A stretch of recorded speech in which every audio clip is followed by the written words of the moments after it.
entities thrive on the stability of their environment. Welcome. Today's doodle was actually based on a commission from 010 person 010. And basically, this person won one of the January prizes, which was this commission. And so, as for every commission, this person had to answer 3 questions that I asked, which were: what's your tale? How does it feel to be you? And what are you seeking? But unlike the previous commissions, the answers that this person offered us are way shorter and way more concise, and they are not necessarily personal answers. And so it was quite an interesting journey for me to turn them into a new character of the Abyss Garden. But let's first go through these answers. So for the question, what's your tale? This person answered that the tale was about good versus evil, and he asked to think about angels versus devils, this kind of idea. For the second question, which was how does it feel to be you, he said that the character should be very serious during struggles, but also goofy at times. And finally, for the last question, which was what are you seeking, he answered that this character was seeking the betterment of the world and to stop evil. And so from all of these answers, I kind of had a beginning of an idea.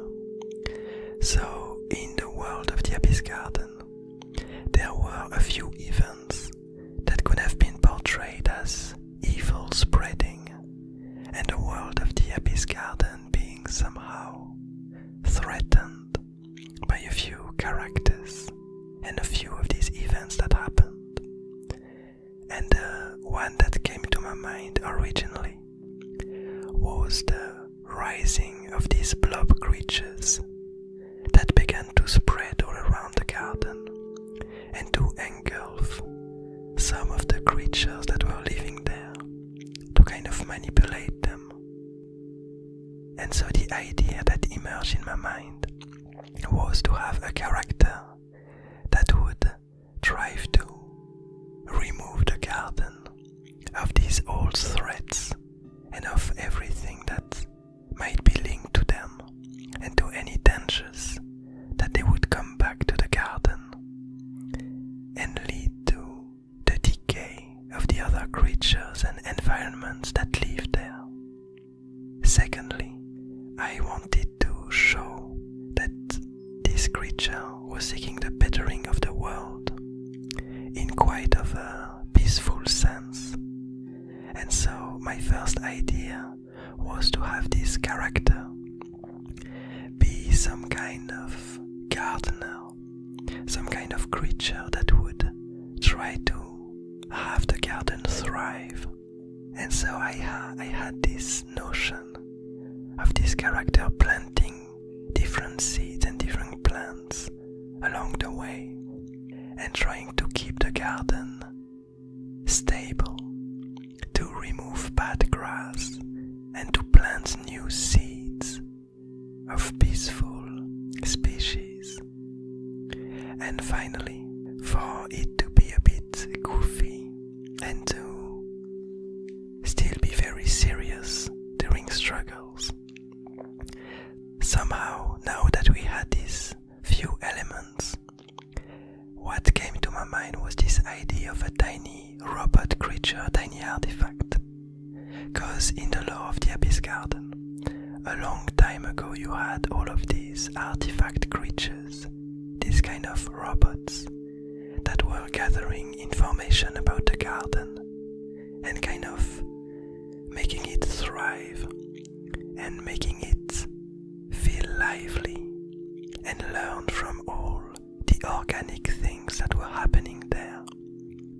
But at some point, the abyss emerged, and since it was due to these artifact creatures, they decided to lose themselves in some kind of slumber, to fall asleep, and to let the abyss garden evolve on its own without their intervention. And so what I had in mind is this idea that maybe some of these artifact creatures didn't follow the same pattern, and maybe some of them simply didn't get the memo or didn't realize what was happening. And so what we see today is one of these tiny artifacts, a tiny robot that a long time ago was meant to be a simple seed planter, a simple gardener, with not a lot of intricate programming, not a lot of intricate personality, just a simple mechanical creature which purpose was to plant new seeds in the garden. And so, since the rest of the artifacts ended up falling asleep and letting themselves decay and go down in history, we end up with this tiny creature that somehow kept on doing its job for the following decades and centuries.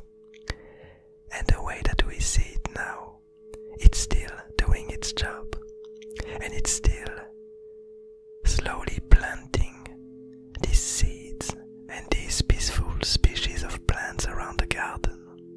It hasn't been altered by all the events that occurred, and is seemingly unaware of whatever happened.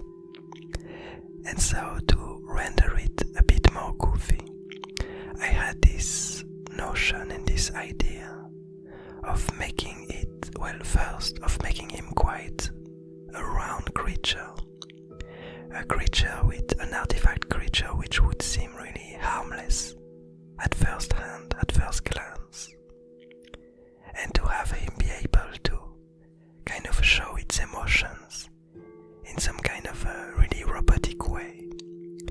And so what we see today is that as it's traveling inside of the garden, slowly planting its peaceful species of trees, it encounters some of these blob creatures and perceives them as some kind of threat.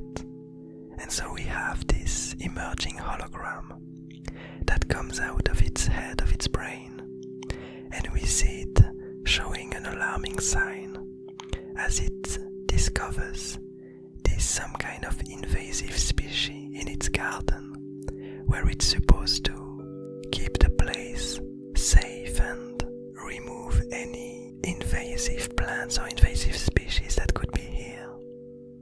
And so we have this hologram that occurs, that emerges, and we also have his eyes showing some kind of determination and understanding of what's happening.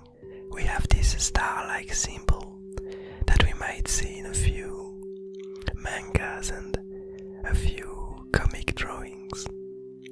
And finally, the last few elements of this character. So he has some kind of seed in the core of its body that's probably used to recreate these plants that it grows and that it then plants in the garden. He also seems to be traveling around through some kind of levitation technology. And finally, he ended up making some kind of weird bag made out of the branches of these plants. So that's basically the whole design of this character. I'm not sure if I managed to make him as goofy as I pictured him, but I'm quite happy with how it looks and how it fits within the lore of the garden, to have this somehow tiny creature totally unaware of whatever happened and simply continuing to go on with its whole job and leading to the betterment of the garden by continuing to plant these these different entities and to get rid of any invasive or dangerous beings that it encounters. So that's one part of the doodle about the design of this character. The other parts are based on the 3 pathways that I drew in order to create this scene. And so the first one was the communion, which states that entities merge to follow similar paths. And so here this peculiar pathway led me back to the blob creatures. And it led me back to this idea that as they travel along and as they interact with one another, they end up becoming more and more similar and acting more like a mob or like a group. And so they end up following this similar path. And so that's why we find today that this character, that this wary gardener is encountering these creatures that act as this invasive species that is gonna get rid of. Secondly, the second pathway that I drew for this doodle was the fractured column, which states that entities grow from what once grew. And here it provides us with the place in which this scene is taking shape. And basically we are at the very place where the last violent events that happened occurred. The events in which the blob colony and its ruler ended up falling apart and crumbling as they try to reach these ancient artifacts. And so here we find one of the remains of the creatures that had been absorbed by the blob colony, which is the skeleton of this peaceful demon. And with this pathway, we have this idea that as the gardener is coming towards it, it will slowly add new plants and new entities to grow on these remains, to evolve and thrive on the decay of the past. And finally, the last pathway that I used for this doodle was the corroded field, which states that an entity's decay is another's growth. And for this peculiar one, it actually led me back to this element, to this border that was created really close to this place where these events unfolded, where basically we had these creatures that created this border, this barrier made out of abyssal material in order to stop the blob ruler. And it's kind of the last time that we saw this place and that we saw this border and these characters. And now I kind of wanted to get back to it and to picture and imagine what could have happened since then.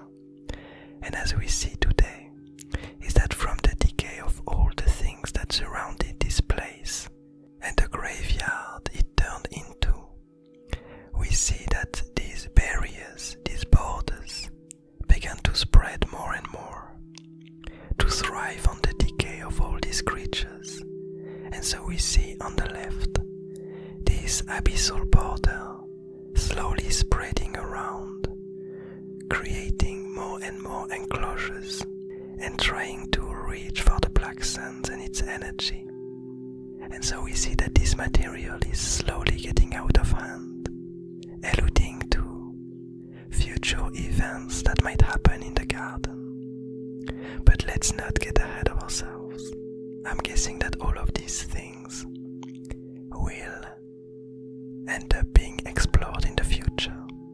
And so I'm personally quite happy with this new character, and I really like the idea of having one of these artifacts that has somehow survived and avoided this limbo state that all the other artifact creatures went into, only because it didn't get the information and its brain, its program, wasn't intricate enough, wasn't developed enough to realize what was happening in the garden, and that this character somehow continued its initial purpose to ensure the betterment of the garden, the growth of its different plant species, and the eradication of any invasive beings that might try to spread in its realm.